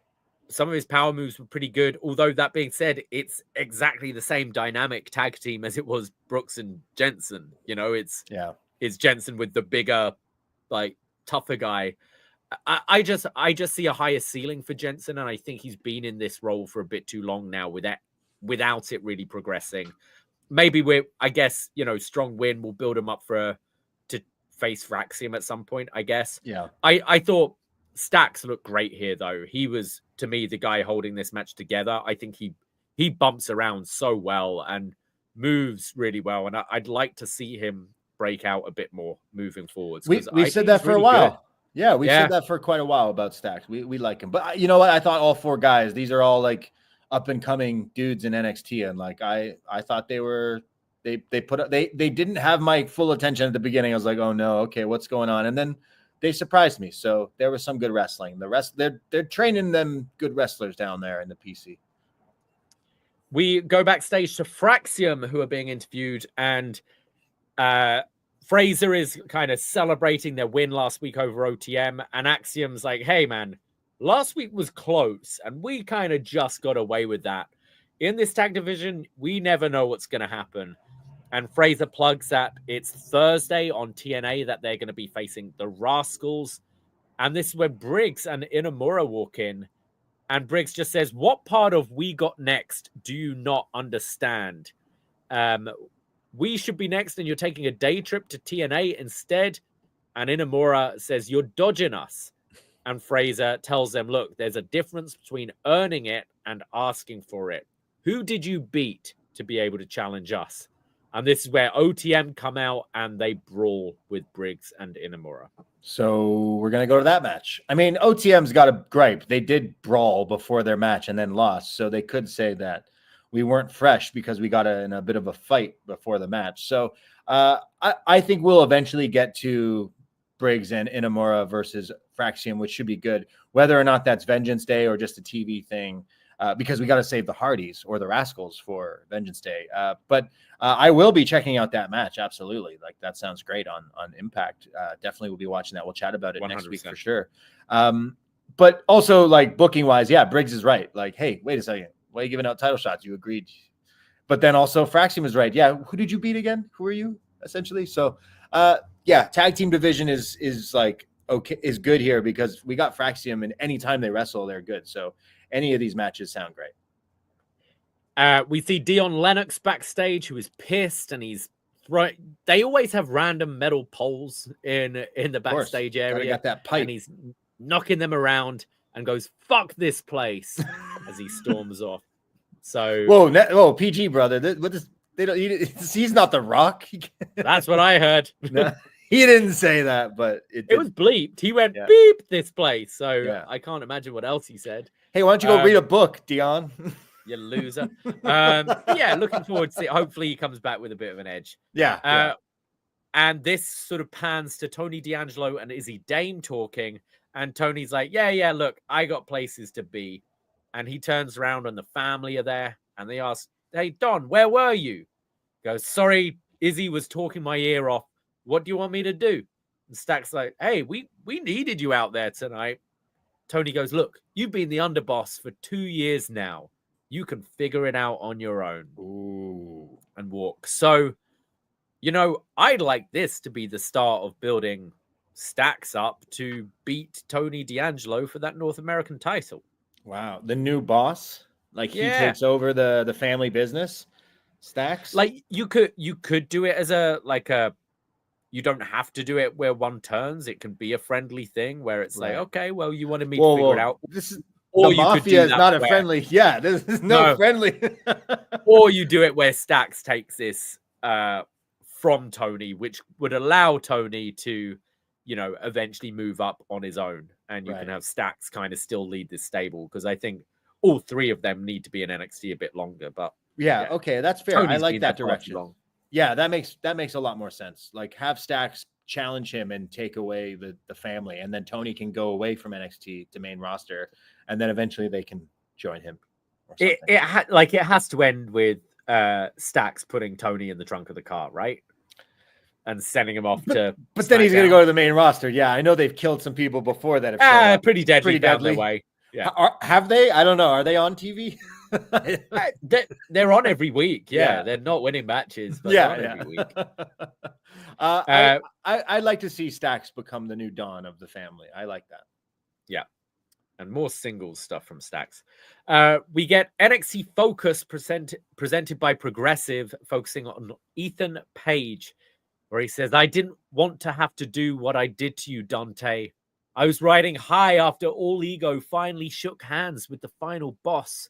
And Dante, you wanted to stand on some moral high ground. But now you can't stand at all, as it's showing the attack on the leg with the steel steps to Dante Chen. And he says, the sound of your leg breaking is still echoing through my head, just like Cedric Alexander, just like Javon's face. And Javon, you must never want to speak again. Otherwise, you wouldn't have come to the ring again in the state you were. But this is your last warning. The next time you come to the ring, it won't be just one punch. Damn. Yeah, I love this new, like, evil Ethan Page. Not dorky So bad much better. guy. Yeah, he's so much more believable and evil. I like this. All evil Ethan Page should be his new moniker. I like him, and this is great build for when we finally get Javon versus Ethan Page. It's gonna be a great match, I'm sure. We see Waller and Theory walk into Ava's office, and what is it? A-Town Down Under. They tell her she's doing a great job, better than Aldis, and call her the final boss, and that she's even better than The Rock. And Ava's like, all right, what do you want? And Grayson says that the winner of the NXT Championship match will be on the Grayson Waller effect next week. And Theory says, yeah, we're going to be in Atlanta. And, you know, I'm kind of a big deal. Sorry, we're kind of a big deal in Atlanta. They asked for extra security and that they're going to be watching the main event because they love wrestling. Wow. Yeah, it's cool that these guys have come down once or twice, and we've seen them, you know, dip their toes back in NXT. I'd like these two as a tag team. They're both like so easily dislikable. Like their faces, the way they talk, they're fantastic heels. Like I've turned the corner on them, especially since like being on the main roster as a team, and they've come down to NXT and the Fraxium stuff that we've seen, stuff like I genuinely think these are great, like bad guys to see your big baby faces beat up, and they've been great in the role. And I mean that as and with all the respect. I love to see these guys get beat up because they're so annoying. They're so like classic wrestler, like Waller. Like I used to I used to hate him, but at the same time, like we used to love to hate him when he got really good and comfortable. And you could see they are both very comfortable, like as on-screen characters. And I've been enjoying them in this run. So maybe one of them gets a title match in the near future down here. It's kind of weird to see them come and be involved in the NXT Oba. Championship rather than tag division. So, and especially with their involvement in the main event, I feel like we'll be getting Oba Femi versus one of these guys. Like I just said, I like to see them get beat up. So who better to do it than Oba Femi? Throw them around, like 1-on-2 handicap match for the title. Yeah. Book it. Sure. So that's next week, the Grayson Waller effect. We get Grayson Waller effect with either the winner of this main event, it's Oba Femi. Fallon Henley versus Shotzi for the North American title. Trick versus Wes. Bayley and Julia versus Cora Jade and Roxanne Perez. And Bianca and Naomi against Jakara and Lash. Nice. Sounds pretty good. Lots of titles. Yeah, some titles on the line there. And we see Oba, who's heading to Gorilla backstage before the main event as he passes Trick Williams, who's giving him a bit of a stare. And we go to our main event, the NXT Championship match, Oba Femi defending against Eddy Thorpe. And we see DDP in the front row. Ooh, I'm sure he'll be there next week, right? Atlanta? Yeah, I guess. That's his... he wasn't wearing his... I told you when I saw him at WrestleMania this year or last year, wearing this gorgeous white fur pimp coat, and he wasn't wearing it here on NXT, but if he was, everyone would be talking about it because it is gorgeous. It's kind of like your pink one that you have, but like white and probably like actual polar bear or some shit. I don't know. It was great. It was really good. I had my staff Christmas party last week, and one of the girls showed up in a long white fur coat, like you're talking about, and I put it on, and I asked her to link me where she got it from. Where'd you get this? Like, I think it might just be me now. Well, I always was think back tremendous. to like WWE video games like SmackDown versus Raw or whatever, or 2K and stuff. I always gave my creative wrestler the like Johnny Nitro fur coat. Like wrestlers Yeah. in the fur. You think you're a wrestler when you wear. You're either a Cruella DeVille or a wrestler when you wear a fur coat. I'm talking about faux fur, by the way. Come on. To be honest, though, like these arenas in the US, they Fucking pump the cold. AC so much. It's cold and you're half naked. I get once you're like wrestling and you're rolling around, you're gonna get hot under those lights, but it could be a bit chilly. Wearing a fur coat to the ring over your gear makes a whole lot of sense. Yes. But I want to see a diamond cutter next week on NXT. We haven't gotten a diamond cutter in NXT, so book it. Who's taking it? Ooh, Mr. Stone, diamond cuts through stone, right? Yeah, something probably. like that. I don't know. Yeah. Waller and Theory are on the perch watching the match because they love wrestling. It's kind of Eddy who gets the advantage early in this match. He's delivering this big German to Oba Femi, followed by his elbow drop. He does like his pose as he hits it for a 1 count. He's delivering these kicks and then finally runs into a big clothesline from Oba. Eddy is now in control during the commercial break. We come back and Oba's hitting a scoop slam, but misses an elbow drop. Eddy locks in a front chancery, but Oba just powers and launches him out of it, followed by a sidewalk slam and hits his running uppercuts in the corner, followed by a big spine buster for a 2. Oba then goes for the choke slam, but this gets counted into a triangle. Oba tries to power it up into a power bomb, but Eddy counters that into a head scissors takedown for a 2 count. Eddy then hits a stunner and comes off the top with his elbow drop, but Oba kicks out. And then Oba this time catches Eddy with the choke slam, but only a 2 count. Eddy slips out the power slam, sends Oba shoulder first into the ring post, delivers a drop kick, goes for his running boot, but Oba catches him and delivers the toss power bomb, followed by the fall from grace. And 1, 2, 3, Oba Femi wins and is still your champion. Yeah, I think this is obviously where we thought this was going to go. I don't think anyone was actually buying that Eddy Thorpe was going to walk out as NXT champ. I'll give him praise for the way they set up the story. I think we've been talking about the last few weeks. It's been the most interesting he's ever been. So I didn't necessarily love this match, but I think Eddy definitely stepped up. That like, hey, you were put into a world title picture and 2 title matches in a few weeks apart, and like he was fine. And I think like he's definitely stepped up from where he was before. This whole new character and edge of being a bad guy and everything, it works, but I'm happy that we're kind of moving away from this. I didn't think a whole lot. I didn't ever bite that I thought Eddy was going to win. There was some good stuff in between, but it didn't do a whole lot for me. Yeah, I thought they gave Eddy a lot here. You look at someone like Oba Femi, and I think a lot of people just want him to kind of just Goldberg everything and just run through these people. I think that might be it. Yeah, I think I'm like, wait, what? I also think that's fun for a time, and then eventually you do have to have a match. And I think especially in NXT, they want to be able to get these guys to work.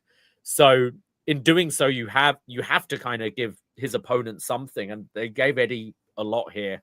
I thought it was fine. I haven't been too excited about Eddy being in this feud. I think I like Oba Femi, but I think there's going to be some weird matches because he's a bit of a tweener, and I think he's kind of got to be a bit more defined one way or the other so I can get behind whoever he's facing. Sure.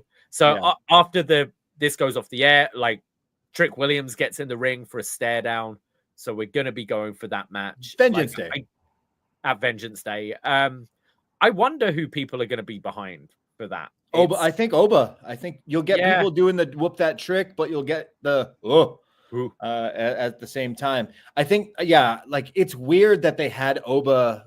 I said this a few weeks ago. I'm like, why would you're going to go to Trick versus Oba at Vengeance Day? So why promote it on TV, change it, and yet still have Trick get pinned by Oba by like not by the greatest means? It's like they tried to protect Trick with this whole Eddy feud. It just, I don't know. It exposed how shallow this this roster is of like, potential threats and contenders. And I don't think anyone necessarily came off Trick's last title run as being that hot, being that, exciting, all the power to Trick, but like not a lot of his matches hit.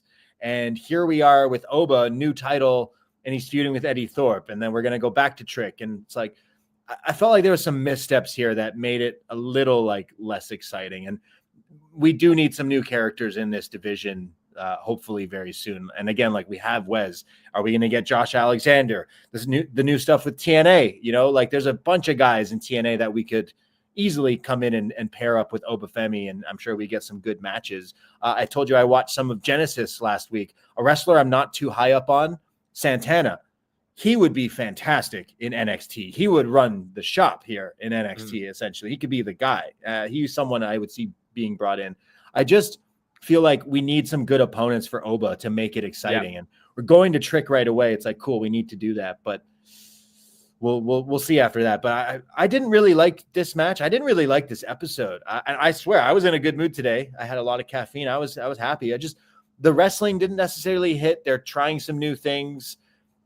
It was just a bit of a lull week. And looking forward to next week where they're out of town, going to Atlanta. It doesn't sound like the most exciting episode either. What, next week's? Yeah, like you're getting the Grayson Waller effect. You've got the women's tag with Bayley, with Bianca and Naomi. You've got that could be the sleep. Bayley and Julia versus Cora and Rox. You've got Trick v Wes. I think it sounds pretty big next week. Like, and then the North American title. I think it sounds pretty stacked next week. Like I feel like the Trick and Wes match should be good. We should have Trick win, obviously, because he's going to be going against Oba.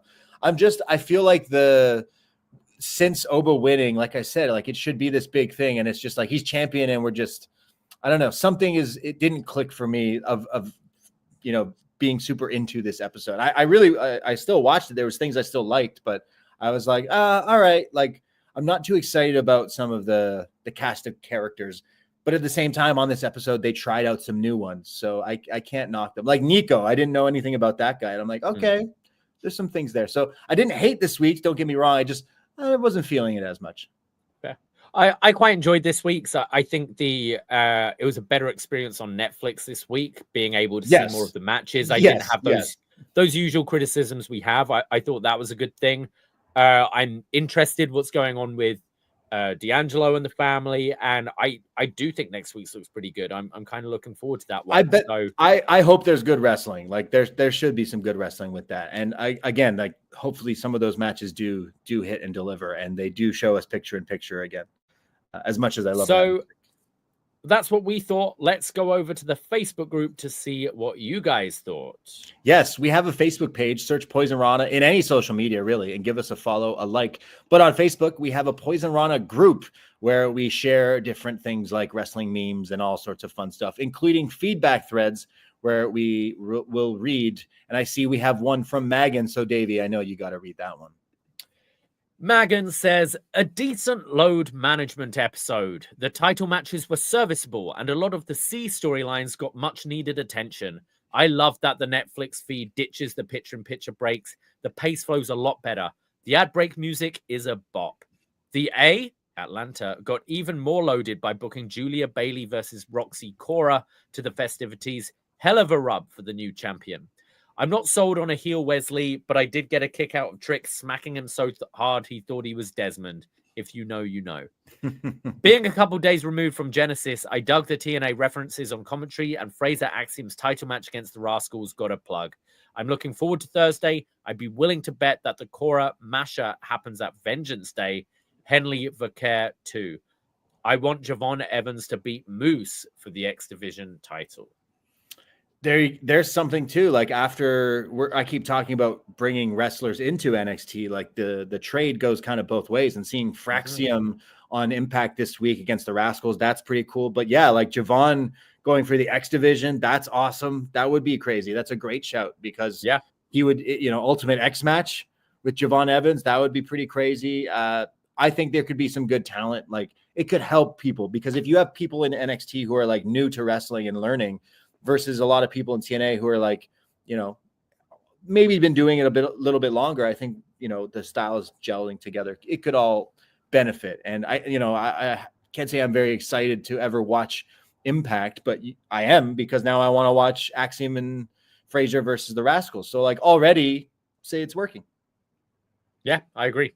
And Jordan Gray is done with TNA. I saw her Yes. give the hug walking right past Tessa. What a video that was. I don't know if you've seen this, but they're all clapping and celebrating, and she just walks right past her and hugs everyone else. It was glorious. We'll definitely be seeing her soon. Yeah, I think so. 100%. Oh, I can't hear you. Am I gone? I don't know. Now you're just quiet. Oh. Well, that's it. Well, I can't hear him anymore, so that means we should get the hell out of here. But appreciate everyone out there in the chat, as always, here on Tuesdays. We will be back next Tuesday, as we always are. We're your NXT friends. We're not going anywhere. But you can follow us, Poison Rana, in your podcast app and on Patreon. And we will be live this Sunday at 2 p.m. Eastern Time to talk about Saturday night's main event, AEW, and all sorts of fun stuff for the Rumble. So tune in for that. Give us a follow on Blue Sky. Yes, Poison Rana on Blue Sky, as well as Twitter and Facebook and Instagram and all that stuff. I don't like Zuckerberg, but we have Facebook. We have Instagram. You can go follow us. Appreciate it. We can't do the show without all our listeners, so thank you, Postmarks and friends. Are you still deaf, or not deaf, or still muted? I don't know. You tell me. Oh, man. It's like you're so far away. Well, Really? on behalf of Davie Portman, go give him a follow as well, because he is a Canadian citizen now, and we love you for that. Happy Canada. Anyways, thank you everybody out there for following, and we'll see you very soon. Take care. Goodbye. Be safe, and fuck Elon Musk. Ahoy!